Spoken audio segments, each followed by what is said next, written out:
पिछले 4 साल सिलेक्टर और सिलेक्टेड के नारे सुनते रहे और उस तमाम में एक बात की जाती रही कि इलेक्शन रिग हुए हैं, बंद कमरों में फैसले हुए हैं, किसी एक को बाहर रखा गया, किसी को अंदर लाया गया।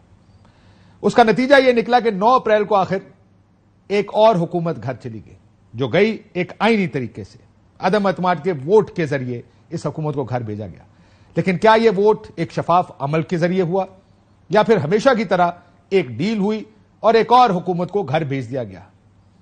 हुकूमत के लोग, जो आज की हुकूमत के लोग, आज खुद ये कहते हैं कि डराया गया, बार बार डराया गया कि इसको हटाएं वरना अगले 10 साल इसने कहीं नहीं जाना।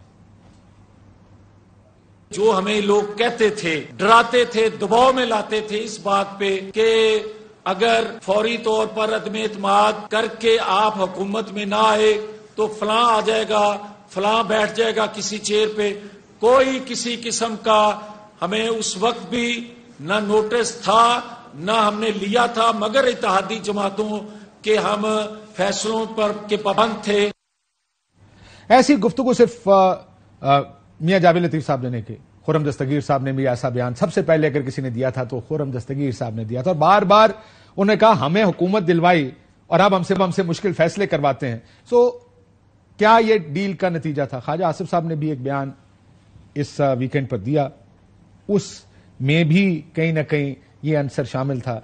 उनको क्या क्या पेशकश की गई पंजाब हुकूमत लेने की या कोई दूसरी हुकूमत लेने की, हुकूमत गिराने की? आप लोगों के लिए एक soft corner Aahista Aahista develop हो रहा था। अप्रैल 2019 देयर यू गो। उसके बाद दूसरी दफा मार्च 2021, जिस तरह उन्होंने कहा था कि आप पहले पंजाब ले लें जून में, क्योंकि अप्रैल में ये बात हुई थी और दिसंबर में आप फेडरल गवर्नमेंट ले लें। अप्रोच आपने किया था, उन्होंने किया था? जी, उन्होंने किया था। और ये वो दिन है जब हमने एक्सटेंशन का उनको वोट दिया था। दे थॉट के हम कोई चीज मांगेंगे, उन्होंने कहा ये प्रोडक्ट अवेलेबल है, एक प्रोडक्ट जो है आपको दिया जा सकता है जून में और दूसरा जो है।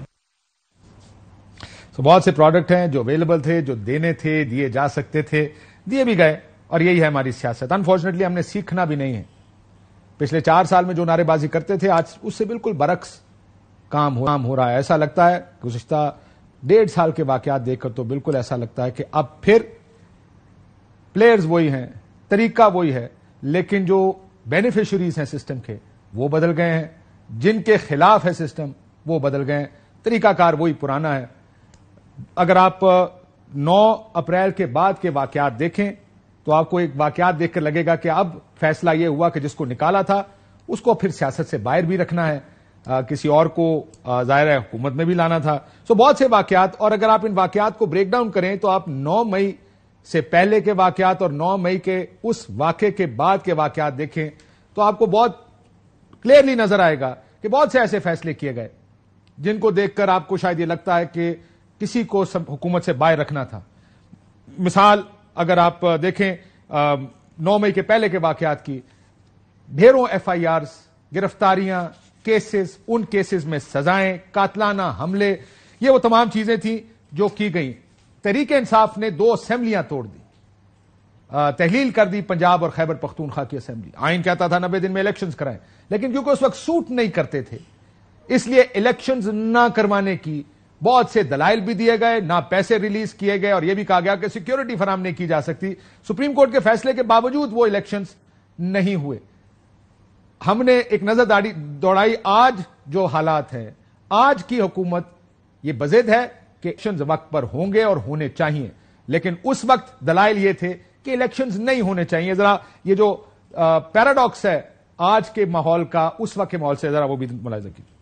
क्या वो शफाफ इलेक्शन होंगे? क्या वो पाकिस्तान को आगे लेके जाएंगे? इससे मजीद मसाइल खड़े होंगे। मेरी तरफ से वक्त के ऊपर इलेक्शन कमीशन इस काबिल होगा कि वो इलेक्शन का ऐलान कर दे। फौरी इलेक्शन का इनेकाद मुल्क के कौमी मुफाद में नहीं है। इलेक्शन करवाने के लिए अमाउंट रख दी गई, इसका मतलब कि इलेक्शन टाइम पे होने चाहिए। इस तरह का इलेक्शन जो है ये इस मुल्क में अफरा तफरी लाएगा। विद इन कॉन्स्टिट्यूशनल टाइम जो है वो इलेक्शन होना चाहिए। इलेक्शन तो और काम को खराब कर देगा। इलेक्शन तो आइन के मुताबिक होंगे इंशाल्लाह ताला। सियासी मौसम की जो آثار مجھے نظر آ رہے ہیں، اس میں یہ الیکشن ہوتے نظر نہیں آئے۔ الیکشن 2023 میں خاص صاحب 2024 میں 2023 میں ہوں گے، 3 مہینے آگے پیچھے۔ نہیں میرا 2-3 مہینے ہوئے آگے پیچھے، ایسے نہیں ہوگا۔ انتخابات ملتوی کر دیے گئے تھے، اگست میں حالات ایسے نہیں تھے کہ انتخابات ہو سکے، تو یہ چیزیں ہوتی رہی ہیں اور آئین میں گنجائش ہے اس طرح کی۔ انتخابات کے انعقاد کے لیے حکومت اپنی ذمہ داری پوری کرے گی جس دن ان کی آئینی مدت پوری ہوگی۔ الیکشن کمیشن کو محفوظ الیکشن کرانے کے لیے فنڈز موجود ہیں یا نہیں ہیں، ووٹ ان کا حق ہے، الیکشن ان کا حق ہے، وہ ضرور قوم کو ملے گا۔ الیکشن کرانے کے لیے وہ سازگار ماحول چاہیے، اور الیکشن کرانا حکومت کا کام نہیں، الیکشن کرانا